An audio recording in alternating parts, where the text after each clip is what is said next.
retroactively start the 24.99%, which means I would have been royally screwed. So, which you didn't tell. No, I didn't tell anybody about this. Nobody, no. So, and some like I told my wife right then, but let's fight failure together. We can defeat 90.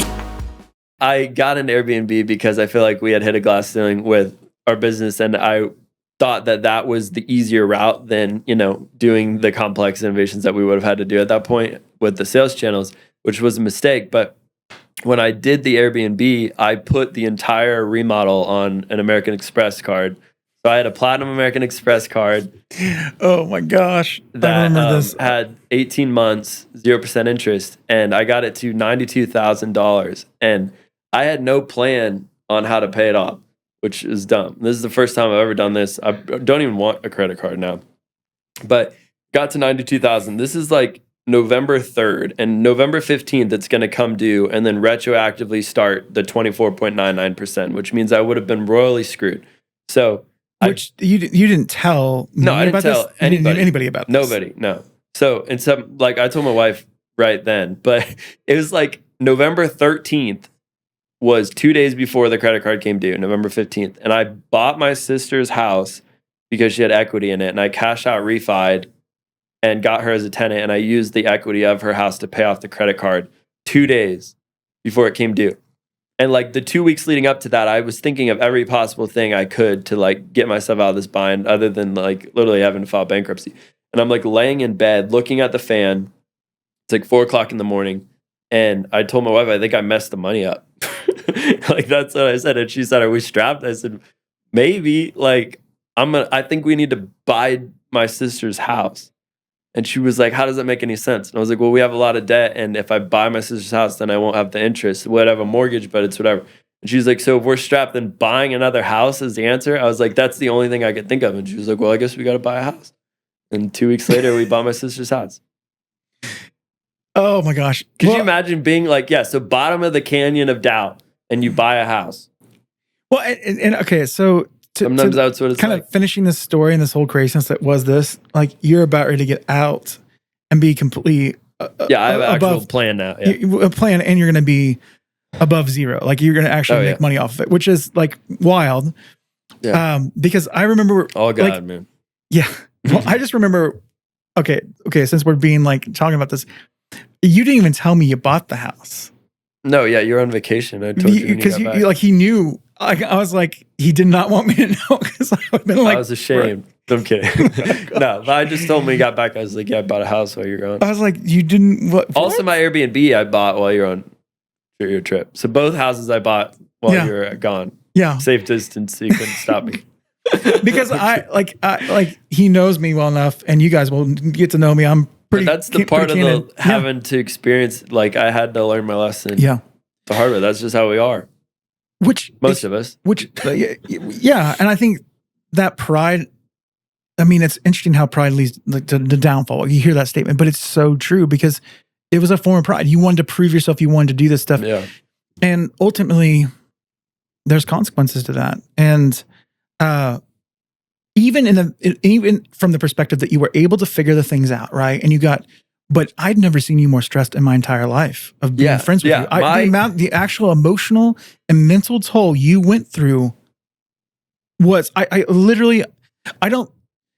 was the closest, I don't know how to say this. Like for you, I'm just watching you go through this was the toughest thing you've ever gone through your life. Oh yeah, it was definitely the toughest season of my life. But the crazy thing too is like at one point I was like, I felt like a shell of a person. So I went and got my hormones checked, and my prolactin levels, which is, the byproduct of stress, were so high that they told me I either had a brain tumor or like I was a pregnant woman, because it was like 49 and we're supposed to be between like 0 and 3 as an adult man. And I remember when he told me that, I was like, dude, like we got to figure this out. Yeah. So I like legit was at burnout. So then I took a week off, and then I went and got a massage and like had an old fashioned and went in and was like, take it again.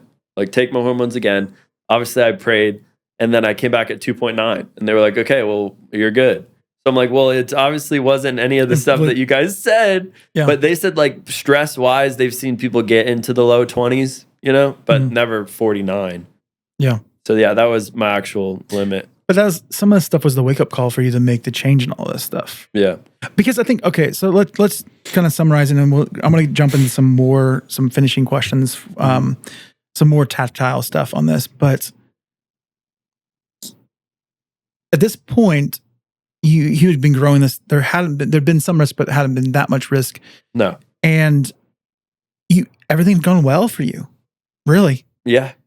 And that led you being bored and taking these really way bigger risks. Yeah. Well, and I was 13 in 2008. So, I don't remember any of that. Like, it's stuff like that. So if you're put into a market that only goes up, yeah, you're going to think you're a genius. In 2020, we crushed it because of things in our market. 2020, yeah. Our market basically goes berserk when hyperbolic. The economy's down. Yeah. It's a need-based. So all the stuff, you've got to this point where there's risks and you're reading these lessons. Like, would you say it's forever changed you as a person, how you go forward? No, it's definitely changed me. I mean, it's changed what I would do in the future and also like what I want. Like, this is like going to sound weird, but I don't want to be wealthy in the way that people think wealthy is now. Like, because you and me got the shipping down to where we were basically Monday, Wednesday, Friday. We were working 20 hours a week. Yeah, first half of the day working together and stuff. So I was still trying to like narrow that down, which doesn't even make any sense because it became a game of like, how efficient can we get this? And then I was thinking like the last little bit, if I could make that up with a rental property, then I'm done and stuff, which makes no sense.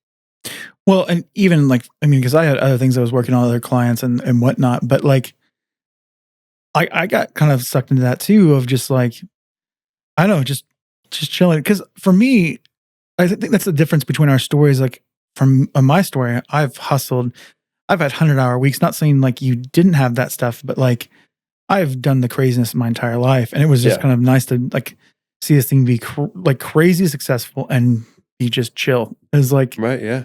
It was kind of interesting. Well, you deserved, the rest of it. I mean, it was. The thing that I want now, like I want all of the money that I earn, whether it's a lot or a little bit, to go towards the things that I want it to go towards. I want the monetary control of like what I want to invest in, like investing in my family, investing in missions, like investing in the people around me. But like a large percent of my money was going towards interest. I mean, we have car loans, bank loans, payroll, houses. It's like when you do your taxes and look at all that interest that went out the door, like the idea of getting debt free, like I don't have a car payment now. My car is owned. I want to pay my house off as quick as I can. And I don't want my money being siphoned out. Yeah. And if that looks like in the end of the day, I'm making $50,000 a year, it's all my 50. Yeah. You know what I mean? I don't want to make 200 and keep 80. We have to look at as entrepreneurs as defining our success, right? Because, you have the Dave Ramsey mentality where debts and you just do all this stuff. Well, now, but I'm also recently burned. Yeah, for sure. But that, people would say, and I would agree with this, that really makes it hard to grow a business quickly if you need to and scale, right? Yeah. There's need for it. But the problem is we've gotten so dependent on debt and we've gotten so dependent on trying to do things really fast. Yeah.